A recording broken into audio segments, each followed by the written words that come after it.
diabetes, whether it's type 1 or type 2, from the American Diabetes Association website affects over 38 million people in the United States, which is approximately 11% of the US population. And if you compare that to those who have a history of cancer, that's 18 million and around 5% of the population. The ADA, you guys have also championed the obesity epidemic in the United States. Over 110 million Americans are impacted by obesity. 53% of new cases of diabetes are attributed to obesity every year, according to the stats on your website, the American Diabetes Association. Dr. O, one thing I learned doing my research for this conversation with you is that diabetes is expensive. In 2022, the total cost of care for people diagnosed with diabetes was $413 billion. That's about 1 in 4 healthcare dollars being spent on people diagnosed with diabetes. When we future pace these numbers and look at the number of people who are pre-diabetic, much to my joy, I found out I'm one of them in my last doctor visit. 98 million Americans have pre-diabetes. That's 8 out of 10 adults with pre-diabetes don't know they have it. Does genetic testing play a role in more effective diagnosis and treatment in some types of diabetes? Yes. This is Genetics for Healthcare, a podcast for patients.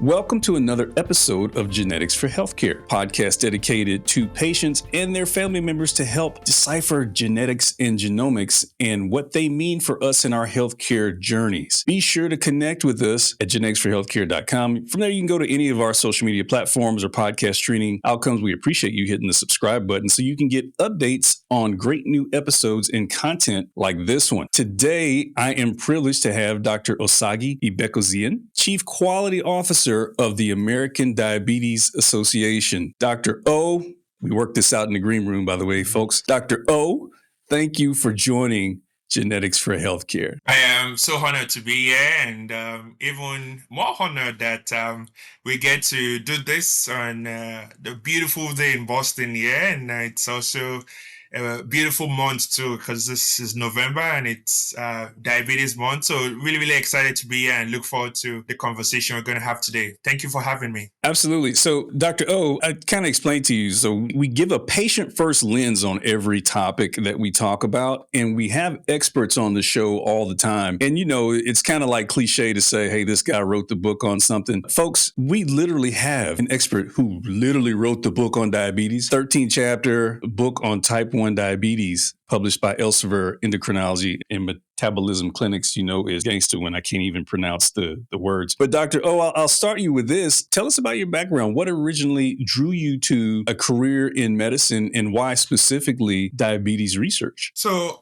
my inspiration for medicine, I give a lot of credit to my grandmother. She's late now, but she inspired me to go in the pursuit of medicine. When I was 5, 6, my grandmother, she had diabetes. She had type 2 diabetes. She would bring out all of the medications and show it to me, and she used to always affectionately call me Dr. O. That's where a lot of the Dr. O piece comes from as well. And I was always grandma's doctor from when I was 6. And she would embrace that whole space. Like if she'd be like, doctor, I have a little bit of back pain. I have a little bit of a headache. And just in an affectionate way, played doctor with grandma. And even though I didn't understand the medicines, I didn't understand why she was taking them until much later. You know, a few times I accompanied her to a doctor's visit, and I would just sit there on the corner of the room, and then she would look at me and be like, oh, one day you're going to be that doctor, you're going to be helping other people with their blood sugar as well. So very early on, I had this desire to want to help people the way the doctors helped my grandma. And more importantly, my grandma inspired in me the desire to want to be a doctor. And I've been a doctor all along. And you know, the twist to the story is, unfortunately, I lost my grandmother a few months before graduating medical school and to complications of diabetes. And for me, it felt like a very clear sign that this should be my life's work. And I do this in honor of her every day. I do this because she she inspired me to go down this route. And although we lost her early to diabetes, I'm hoping that with my work and the work of thousands of others that have dedicated their life to diabetes research, there can be more grandmothers living longer, more grandfathers, more brothers, sisters to enjoy what life has to offer, even with diabetes, until we find a cure. So that's my inspiration. And I do and live every day trying to think about how I can stay true to the calling of Dr. O that, decades ago, my grandma really inspired me to be. That's a note for somebody out there, man. The power of speaking life into children or anyone that you mentor, to speak something that they may not be able to see. But, many times as young people, we believe in someone else's belief in us until our belief kicks in. So that's a really powerful story. I appreciate you sharing that. So we have a lot of content, and our topic is precision medicine. We cover it in different aspects, Dr. O. And precision medicine has proven to improve survival and treatment outcomes in oncology for the last 2 decades. And we certainly don't compare, diseases or different conditions. But when we look about the impact of disease and the number of people that it impacts, diabetes, whether it's type 1 or type 2, from the American Diabetes Association website, affects over 38 million people in the United States, which is approximately 11% of the US population. And if you compare that to those who have a history of cancer, that's 18 million and around 5% of the population. The American Diabetes Association, or the ADA, you guys are celebrating 85 years of impact. And I can't even possibly imagine how much you've learned about diabetes in that period of time. But I'll start really basic. Explain to us, what is diabetes and what leads to diabetes? What are the different types? Just kind of a fundamental education for us. Absolutely. Happy to do that. Diabetes, and yes, thank you too for acknowledging it. 5 years of ADA existence. And later in the show, I'll be excited to share some of our journey across 8+ decades and some of the things we've learned.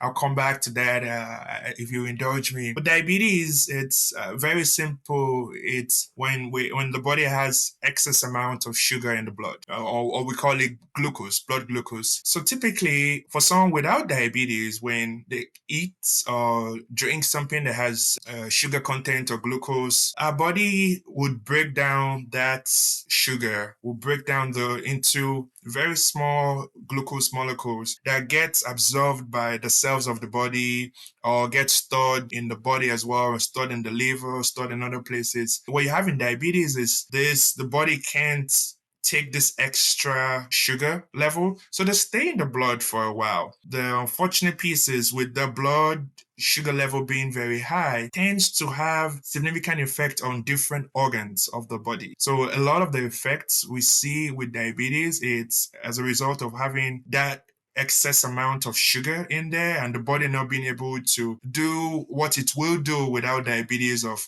taking this extra sugar and figuring out what to do with it, if it's being stored, if it's treated as waste, or any way the body would typically process that. And when you have this excess sugar staying in the blood for a long time, that's really what we're trying to avoid, and that is what diabetes is. So there are many different types of diabetes. It's the type 1 diabetes, type 2 diabetes, what we call gestational diabetes, what we call monogenic diabetes, and a host of others as well. But I'll start from the very common ones.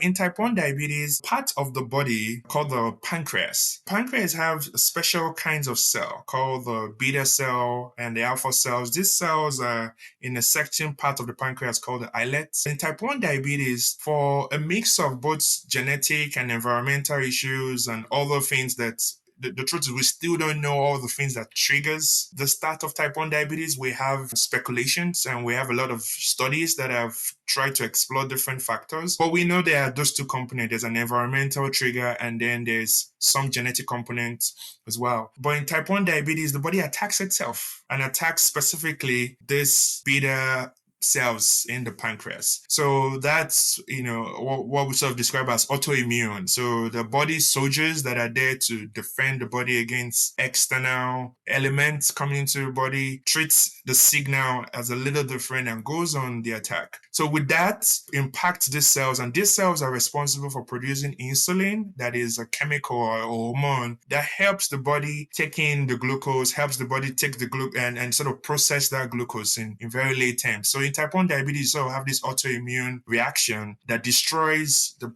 insulin producing pancreatic cells. In type 2 diabetes, it's a little different. You don't have this autoimmune sort of reaction. However, the insulin production, it's reduced. More importantly, the insulin sensitivity, so yes, even if you're having the insulin being produced because you're not having the same autoimmune response, the way the insulin is working, it's not working as effectively. So you can still have insulin there, insulin being produced, but the insulin is not getting us the results we need to see. And in type 2 diabetes, you also have a mix of both some genetic component and some environmental component too as well. So both have those two, but how it starts, how it manifests in some of the complications are slightly different. But type 2 diabetes tend to be the more common one. You have like 90% or so, it's type 2 diabetes, while type 1 diabetes sort of around for 8-9%. And you have the smallest subsets too with gestational diabetes that happens just in pregnancy. And then in monogenic diabetes, where there is actually a defective gene that creates and leads to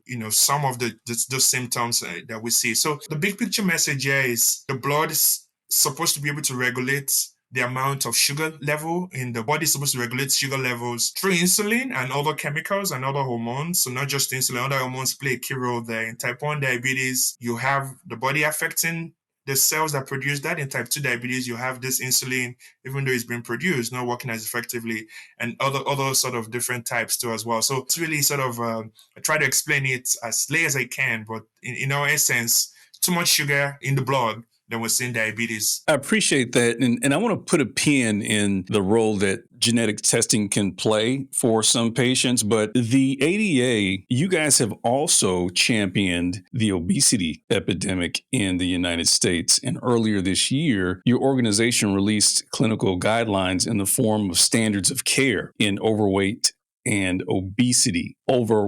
110 million Americans are impacted by obesity. 53% of new cases of diabetes are attributed to obesity every year, according to the stats on your website, the American Diabetes Association. Why was it important for the ADA to create another division to tackle obesity? The short answer is we see the strong intersection between diabetes and obesity. And this is not just type 2 diabetes, also type 1 diabetes. 1 out of 3 people with type 1 diabetes are obese, and it's more than 50% of type 2 diabetes that are obese. And we also know that weight and obesity also have a strong influence in the onset of type 2 diabetes. And there's a lot of studies, many of them funded by ADA, that have shown that strong link between weight and type 2 diabetes, both the start of type 2 diabetes, but also the outcomes from type 2 diabetes. At ADA, I think one of the things we do is try to really understand those relationships, because the more we understand that and the more we can articulate that and the more we can find studies and look at research that explores those two worlds, that helps us in thinking about initiatives and programs that can make a difference in the lives of people living with diabetes. So efforts to improve lives of people with diabetes was what led us down this road of we can't ignore the impact of obesity. And we know that interconnection between diabetes and obesity. So for us, it's getting into the obesity space, supporting research in that space, and more importantly, supporting how and thinking about how do we support people that have to live with both type 1 and obesity, type 2 and obesity, because if we can address that, we have a huge opportunity to turn the tide on this epidemic. We see medications that are targeting and really making a huge difference in terms of managing disease or helping people eliminate disease in the form of GLP-1s. Right, these medications were approved 20 years ago, and it seems they're just all over the place because they're really helping people. How has GLP-1s really improved the lives of people with diabetes and those battling obesity? GLP-1s, we've seen that as a true big transformation in the management of diabetes, particularly type 2 diabetes. And I will share with the audience that type 1 GLP-1s are not currently approved for type 1 for people with type 1 diabetes, although there have been some studies exploring and looking at the efficacy of that, but it's not approved by the FDA for type 1 diabetes. However, type 2 diabetes, that is approved, and there's a lot of strong evidence, both in the research space, but even what we call real-world data, posts some of the earlier studies that have shown that when we can get people on type 2 diabetes started early on GLP-1s, it improves a lot of things. One, it helps with glucose control. The most critical component we're looking at in managing diabetes is how do we keep the blood sugar level to what's called a normal range, or in other terms we call it time in range. How do we keep the blood glucose level to be in the normal range, so it's not too high, it's not too low? You sort of want to try to mimic what the normal sugar levels is. And GLP-1s play a very key role there. They help with increasing satiety, that sense of feeling full. GLP-1s also helps in increasing the sensitivity of insulin, so which you need, in the body sort of absorbing the sugars. GLP-1s also help get some renal protective, or the kidneys, work with the kidneys to make some significant effects there. They work with in the liver too as well. GLP-1, and then there are even what we call dual agonists to GLP-1 added with something, or triple agonists added with other things. But the big picture message here is the GLP-1s, think of them as naturally occurring hormones in the body, just like insulin, that in this case we're introducing, as injections now, and there are other therapies even exploring oral pills for, similar kinds of medicines. But you introduce them to support the body to do what the body was designed to do. And that's why we're seeing a lot of successes here. And it is something that ADA is proud to have supported some of that efforts too in the research space. But more importantly, now we're supporting how do we ensure access to that, and also supporting how do we ensure that everyone that can benefit from this category of medications are able to get it and use it at an affordable cost. And to me, it's a version of a huge success story of precision medicine. Precision medicine is all about finding genetic genes, receptor, molecular level targets. If we can find a gene that activates action downstream that may cause disease or cause genetic mutations that arise that cause disease, and we can create an antagonist. We can create a molecule, a drug molecule that can block the action of that, then downstream your body can react normally or it corrects that mistake. This is the promise of precision medicine across all diseases, to find, I know this is kind of a misnomer, but to find a GLP-1 that can literally transform outcomes for people in different diseases. Dr. O, one thing I learned doing my research for this conversation with you is that diabetes is expensive. In 2022, the total cost of care for people diagnosed with diabetes was $413 billion.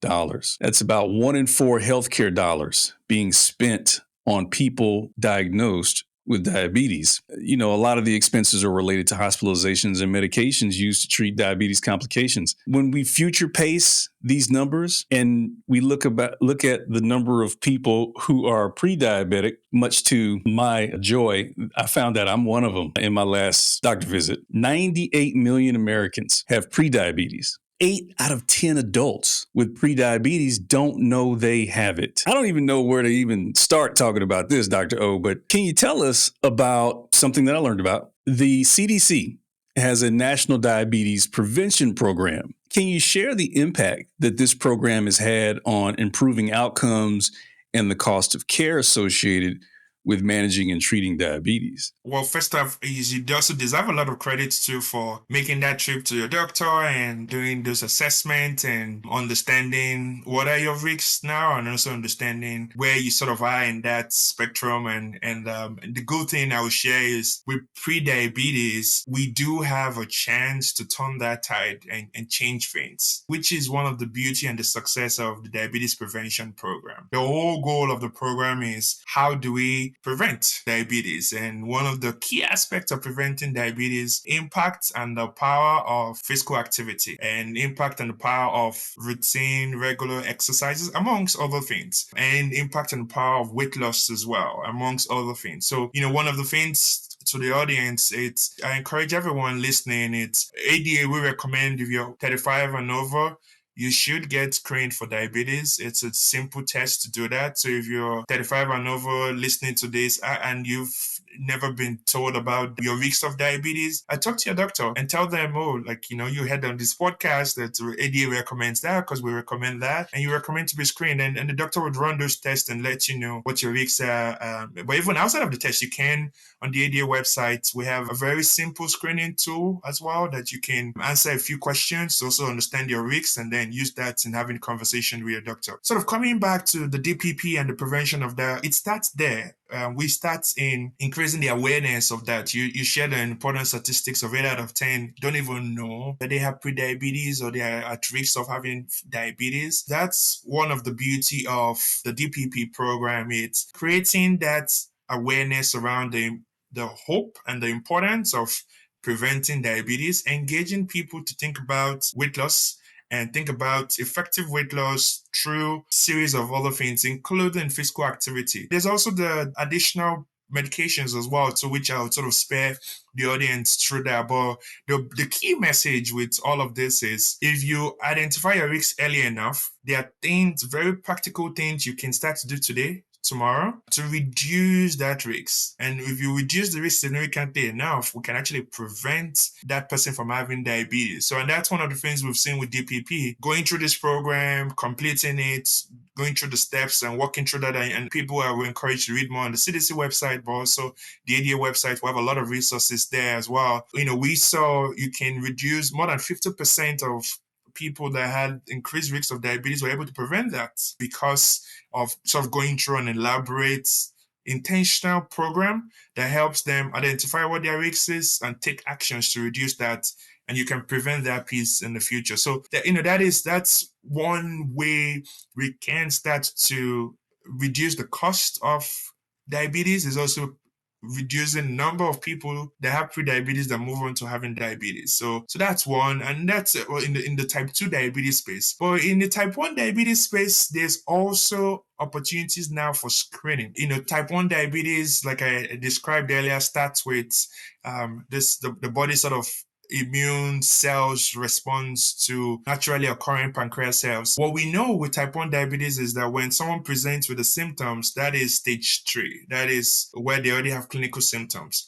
In the last 10 years, the science has evolved our understanding that we now know there's a stage 1 and there's stage 2. In stage 1 of type 1 diabetes, stage 1 or pre-symptomatic type 1 diabetes, or preclinical, whichever sort of trying to describe that. In stage 1, you have tests and screenings now that can be done in Quest and LabCorp or even in the doctor's office, where you can find out if someone is at risk and whether or not they're stage 1 or stage 2. Because in stage 1, there are tests that we can do to identify these antibodies or these chemicals in the body that would signify that the body has started this immune or sort of these normal cells fighting against each other. So we see that in stage 1, the sugar levels are still normal. It's seem to be no concern or problem, but we can pick up these antibodies early in stage 1 and sometimes years before you ever have symptoms of type 1 diabetes. Then in stage 2, we're able to still find these antibodies that are against the body attacking itself, but we start to notice that the sugar levels are not at the level where you have diabetes, but they are above normal, but less than the level where it's like classical diabetes. So that's stage 2. And now there's an approved FDA therapy that can even further delay from stage 2 to stage 3. And there are other trials by different organizations exploring therapies that can reduce the risk of 1 to 2, 1 and 2 to 3 as well. So I see all that to say type 1 or type 2 diabetes, we're in a pivotal moment now because we know things we can do today to reduce the risks of type 2 diabetes with the DPP studies and a lot of efforts, decades of research there. And we know things that can delay. We can't prevent type 1 quite yet, but we can delay that by 3 years or more, and we can screen and identify the risks much earlier. So type 1, type 2, there are things that you can do to understand your risks and delay or prevent in the case of type 2 or delay in case of type 1. So I got to ask you this because we're on it. So years ago, Congress authorized the CDC to establish this national Diabetes Prevention Program, or the DPP. With what's happening today with the reduced funding from the NIH and other programs, how concerned are you? I mean, is it still being funded? Like, what's the impact of this effort going forward if we live in the current environment where there's decreased funding and investment? No, it's a good question, and it's one that ADA team is well attuned to, and we have a strong voice too with our advocacy team and committee of very passionate advocates too and volunteers that are helping to amplify the message with the current administration as well too on the importance and the need for continued support and continued funding in this. And ADA, we've also released official statements too on our website and our press office calling for the importance of safeguarding programs like this, because we know that we can't let our foot off the gas. We need to stay focused and stay committed, working collaboratively together with the administration as well to ensure that collectively we can continue to reduce the impact of diabetes. So, we feel optimistic and working with partners to engage the government on all of this and much more. I appreciate that. It's something that a lot of the experts that I talk about have their eye on. And so I know these efforts are really, really important to millions upon millions of people. Let's get back to the topic on genetics. You covered it very well in terms of inherited and genetic components and epigenetic, environmental components that manifest the disease. But with chronic diseases like diabetes, we see an emerging role of genetic testing, being able to identify patients as different groups that we can make interventions or monitor more closely to prevent things from happening. Does genetic testing play a role in more effective diagnosis and treatment in some types of diabetes? Yes. And that's a very strong yes. Epigenetics now and understanding the roles of genes play a very key role in both type 1, type 2, but even more importantly, monogenic diabetes as well. And what we know now is for type 1 diabetes, for example, there are some protective genes. If we can identify people that have some of these protective genes, those genes, it's not 100% protection. So I want to be cautious in how we talk about them, but there are some genes that have been shown to play a key role in reducing the risks, so having a protective effect there. And then there are some genes that have still been shown to be an accelerant, to sort of increase the risks in that case. So we see that very clearly in type 1 diabetes, and there are studies also exploring those different components and using data from Biobank. One of my colleagues in the UK has done a lot of work in this space using some of the data from the UK Biobank as well to understand the different genes and the role they play in type 1 diabetes. I should add that diabetes is not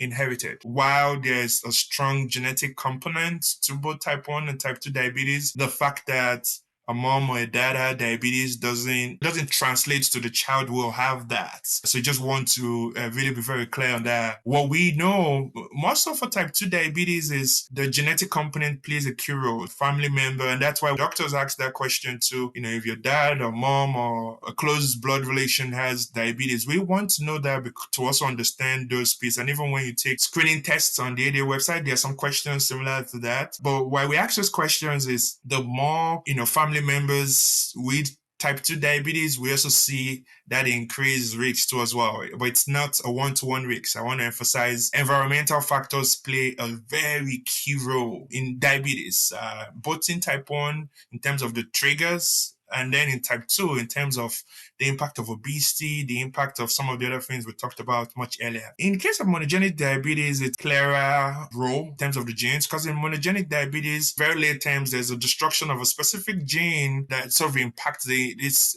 pancreas cells producing insulin. So with some of the studies I've explored, if we can edit that gene, and this is still very preliminary, so none of this gene editing it's by any stretch available for prime time, if I've used that phrase, but I share more of that because the field is evolving and the field is exploring and trying to answer more of those questions on for these genes, if we can do some of the gene editing, and many of these are very small pilot studies or small animal studies. So I really want to emphasize that we're still very early in the science of this for monogenic diabetes or even type 1 diabetes and the role of genes and all that. The big picture message is that yes, our genes play a very critical role, but environment also plays a strong one as well. And we need to be able to tackle both for us to truly more significant difference in diabetes. So it's both genes and environment.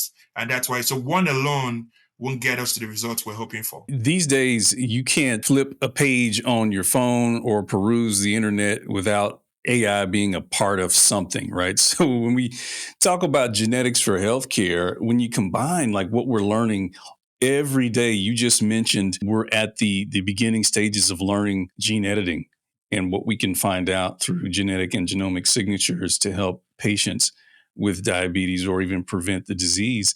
But if you look into the future, considering all those things, what are you most excited about the future of diabetes management? And, I think for 85 years, ADA has stood as a pillar for the community. ADA has a very, very clear mission of we want to cure diabetes, but until there's a cure, we want to ensure that everyone living with diabetes have the best possible outcome.